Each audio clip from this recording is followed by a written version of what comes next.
घूम रहा है, सुअर घूम रहा है। लेकिन कांग्रेसियों का भी पाप देखिए कि वहां पर बगल में इंदिरा गांधी की मूर्ति बना दी गई, लेकिन भव्य मंडल के साथ अन्याय किया गया। आज भ्रमरपुर चले जाइए, 3 लोग शहीद हुए, सदानंद झा, शनिचर चमार जैसे लोग शहीद हो गए। वहां बड़ा बड़ा मंदिर का निर्माण हो रहा है, लेकिन आजादी के आंदोलन में जिन्होंने अपनी कुर्बानियां दी उनको याद नहीं करते हैं, चाहे वह जनता हो या जनता के प्रतिनिधि हो। इस पंचायती राज में तो बिहार और के अंदर नेताओं का सत्यानाश हो गया, नेता पैदा ही नहीं हो रहे। सब ब्लॉक में लगे हुए हैं, प्रखंड से लेकर के अनुमंडल तक, जिला तक, हर एक वार्ड में एक वार्ड सदस्य हो गए, पंच हो गए, लेकिन अपने समाज का दर्द बयां करने वाले कोई वार्ड मुखिया सरपंच नहीं हो पाए। केवल कैसे अपनी सेटिंग करनी है, कैसे योजना जोतना है और कैसे अपने जेब को गर्म करना है, केवल एक एजेंडा मात्र रह गया है। नहीं तो याद करिए, इसी ब्लॉक के अंदर जब पंचायती राज का चुनाव नहीं हुआ था तो धरना प्रदर्शन सब चल रहा था। कुछ के पुरखे कम्युनिस्ट हुए, कुछ के पुरखे कांग्रेसी हुए। आज उनके बच्चे भाजपा में हैं और भाजपा में जब गए तो जरा देखिए, आप भाजपा में चले जाइए, आपका सारा पाप धुल हो जाएगा, आप पुण्यात्मा हो जाएगा। भाजपा के खिलाफ में चले जाइए, आप सबसे बड़े देशद्रोही हो जाए। ये बिहपुर है साहब, कहते हैं कि हमारे पुरखे वीर थे, आप कायर कैसे हो रहे हैं? आज इसी बिहपुर के अंदर आजादी के आंदोलन में शराब के खिलाफ, गांजे के खिलाफ पिकेटिंग हुआ करता था। कहां आप उनको भूल गए? आप क्यों कायर हो गए?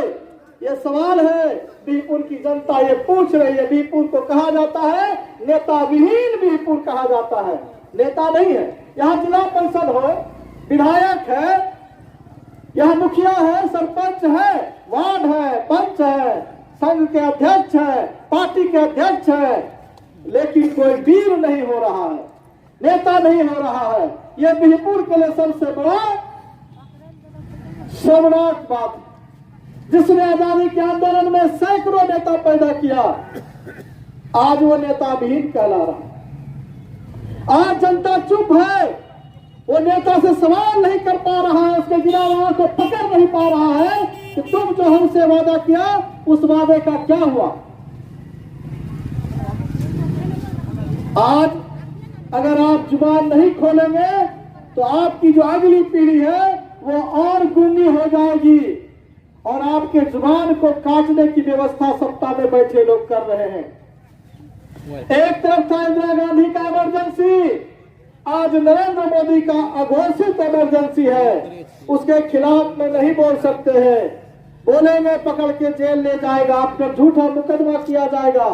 आज इतना शांतिपूर्ण हम लोग पदयात्रा करते हुए प्रखंड कार्यालय में यहाँ पहुंचे हुए हैं। आज भले हम लोग 100 की संख्या 50 की संख्या में है, हम तो भगत सिंह के दीवाने हैं, हम तो बाबा साहब अम्बेडकर के दीवाने हैं, हम तो कर्पूरी ठाकुर के दीवाने हैं। यही प्रखंड का पीछे का मैदान है। जब कर्पूरी ठाकुर यहाँ आए, सादा एकदम लिबास, एक धोती, कांधे पर एक कंबल, हमारे पुरखे कहते हैं। आए और 10-20 लोग थे, उनको संबोधित किए, बोले आज आपका बिहपुर विकास के जगह पर ठहर सी गई। आपके जो बिहपुर का विकास होना चाहिए था वो विकास नहीं हो रहा है, तो इतना भी मुर्दा बनना ठीक नहीं है। हमें तो लगता है मुर्दे को भी 4 कांधे देने वाले लोग आ जाते हैं। आज इतना बिहपुर मुर्दा हो गया है कि 4 लोग यहाँ इकट्ठा नहीं हो पा रहे हैं। अरे सत्ता से टकराना, सत्ता के खिलाफ बोलना, सत्ता से सवाल करना, ये जनता का वाजिब हक है और ये लोकतंत्र में इस संविधान के आर्टिकल 19 में हमें यह हक दिया गया है। हमारे साथी वक्ता कह रहे थे कि अगर यह संविधान नहीं बचेगा, हमारी जुबान बोलने लायक नहीं रहेगी। साथियों, हम आपको ये आगाह करना चाहते हैं कि जब यह मुल्क गुलाम था तब भी आजादी के कुछ दीवाने थे, पागल थे, आजादी की लड़ाई लड़ रहे थे। आज एक तरफ सत्ता और शासन के सुख में लोग दौड़ लगाए हुए हैं, होड़ लगाए हुए हैं सत्ता के सुख में। आज भी कुछ पागल हैं, आज भी कुछ दीवाने हैं जो सड़क पर उतरकर आंदोलन कर रहे हैं। कल हम लोग सुल्तानगंज में भी आंदोलन करेंगे। 31 तारीख को पूरे देश से लोग दिल्ली के अंदर जमा हो रहे हैं। जिस ईवीएम से ये भाजपा खेल करते हैं, ईवीएम हटाओ देश बचाओ, ये भी नारा दिया जा रहा है। हम लोग जरा अपनी गिरफ्तार को जाकर के झांके। इसी संदर्शा में लड्डू कुमार आजादी के आंदोलन में शहीद हो गए। एक भी स्मारक नहीं होगा, लेकिन मंदिर में रोज घंटा बजेगा, उनको याद नहीं किया जाएगा। यह है हमारा बिहपुर। हमारा नारायणपुर के तुरावली आजादी के आंदोलन में दीवारों की तरह घूमते रहते थे।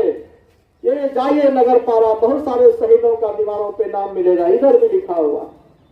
ये सुखदेव चौधरी, सुखदेव यादव, बालादास, छेदी मास्टर, कई लोगों के नाम हैं। आखिर ये नाम क्यों है? क्योंकि इन्होंने अपने देश के लिए, इस देश की जमहूरियत के लिए, इस देश के संविधान के लिए, इस देश में समता न्याय स्थापित हो, बंधुत्व हो, भाईचारा हो, इसे स्थापित करने के लिए अपने जीवन की कुर्बानियां दी। आज उन मूल्यों को हम भूल रहे हैं और अपने अपने घर में दुबके हुए हैं। कई लोग बहाने बनाते, अच्छा देखेंगे, अच्छा जाएंगे, फुर्सत नहीं है। भाई फुर्सत नहीं है। मैं तभी कह रहा हूं कि जब मुर्दा है, मुर्दा भी चार कांधे पे चलता है। आप उस मुर्दे से भी कहीं गए गुजरे तो नहीं रह गए हैं। इसलिए लड़ने का जरूरत है, लड़िए।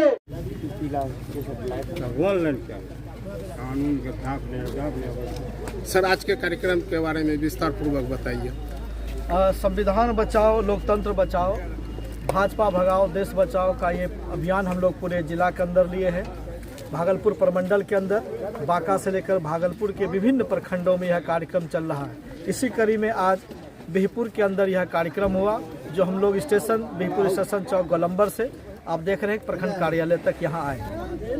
इसका उद्देश्य है, इस कार्यक्रम का उद्देश्य है कि जो लगातार संविधान पर हमले हो रहे हैं, संविधान पर हमले होने का आप स्पष्ट रूप से देखेंगे। संविधान का जो लोकतंत्र है उसे खत्म किया जा रहा है। संविधान के अंदर जो बंधुत्व है, भाईचारा है, उसे खत्म किया जा रहा है। संविधान के अंदर जो समता का, न्याय का बात किया जा रहा है, उसके जगह सांप्रदायिकता को लाया जा रहा है। इस देश के अंदर जो प्रधानमंत्री हैं या राष्ट्रपति हैं या मुख्यमंत्री हैं या राज्यपाल हैं, संवैधानिक पद पर जो लोग हैं, वह किसी मंदिर मस्जिद के उद्घाटन के लिए नहीं है, बल्कि इस देश की जनता की रक्षा करना, इस जनता के मूल्यों को, उनके अधिकारों को, उनकी ज़रूरतों को पूरा करने के लिए संविधान ने उनको उस पद पर दिया है, उस पद को दिया गया है। लेकिन आप देख रहे हैं कि प्रधानमंत्री वो जा रहे हैं मंदिर का उद्घाटन करने, और कोई देश का प्रधानमंत्री अगर मंदिर का उद्घाटन करता है तो निश्चित तौर से जो वोट का ध्रुवीकरण है वह किसी विशेष अल्पसंख्यक जातियों के खिलाफ जाता है।